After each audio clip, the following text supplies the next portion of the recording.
Should you be worried about EMFs and 5G?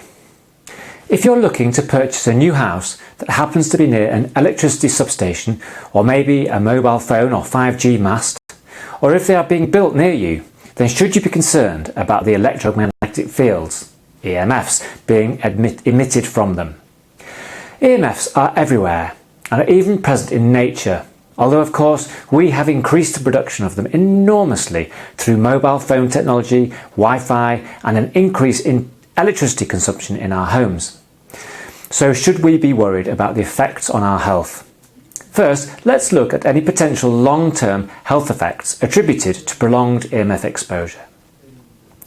This is an area that has been subject to a huge amount of research by many and varied organisations, be it private, government or independent. Cohort studies combining all the data from many of these papers has led to the current conclusion that there is no convincing evidence for adverse long-term health effects from power distribution or mobile phone masts, providing exposures are kept below internationally agreed levels, which are set by the International Commission on Non-Ionising Radiation Protection, or ICNIRP for short.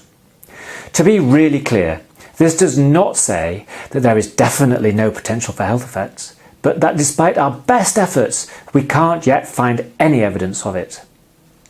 So are there any short-term health effects that can be attributed to EMF exposure? High enough levels of EMFs for short exposure times can lead to immediate health problems such as tissue warming, eyesight disruption, disorientation and, most worryingly, interference with implanted medical devices. These effects do, however, require high levels that you would not normally find in everyday life. In fact, the largest EMF doses most of us receive are from our mobile phones, which have now been in use in a significant numbers for around 30 years, so any health problems would probably have shown themselves by now. Now we can have a look at how EMFs are affected by distance. The good news is that EMFs really do not travel very well. If you move 25 metres away from a high voltage power line, the levels drop by about 90%, and as most of them are at least 25 metres high, then the risks become minimal. Smaller devices show an even more dramatic effect, with levels dropping to be of minimal importance when you move even a metre away. Most electricity substations are usually more than a few metres away from any property, and in those cases where we have measured levels, we have never found a problem with EMFs inside a property. This is not to say that it would never be the case, but the chance of having worryingly high levels of EMFs in your home from a substation is probably very low. But what is 5G, and is it dangerous to your health? The next generation of mobile phone signals is called 5G, which simply stands for fifth generation. The technology used to transmit the signals and the frequencies employed are broadly the same as they've always been for mobile phones. But the difference is that there will be many more low-powered transmitters and receivers than with existing 4G or 3G masts. In theory, this means that especially in a city, you are more likely to be close to a 5G transmitter than you would to a 4G one. But then they have a lower power output, so the signal will lessen with distance quite dramatically.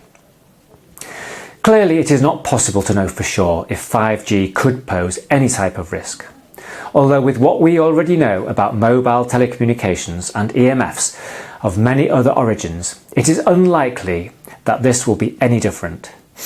It is possible to measure the levels of EMFs in and around your home and compare these to the international levels issued by ICNIRP. In most cases, however, this is not worth the cost it would be to you, and unless there is something really unusual about your house, then experience suggests that there won't normally be a problem. After all this, should we still be worried about EMFs and 5G? It is vital that these issues are continually monitored, and this is the job of the Government's Health Protection Agency, or HPA, where you will find plenty of information and advice regarding electromagnetic fields. Research into this area is ongoing, and there are new studies being carried out all the time. The advice from the HPA will change if there is any significant change in the evidence base. So if you are worried at all, then you can monitor that to keep yourself up to date. If you want to read further on this subject, then the website address for the HPA is in the description for this video. Thanks for watching and have a good day.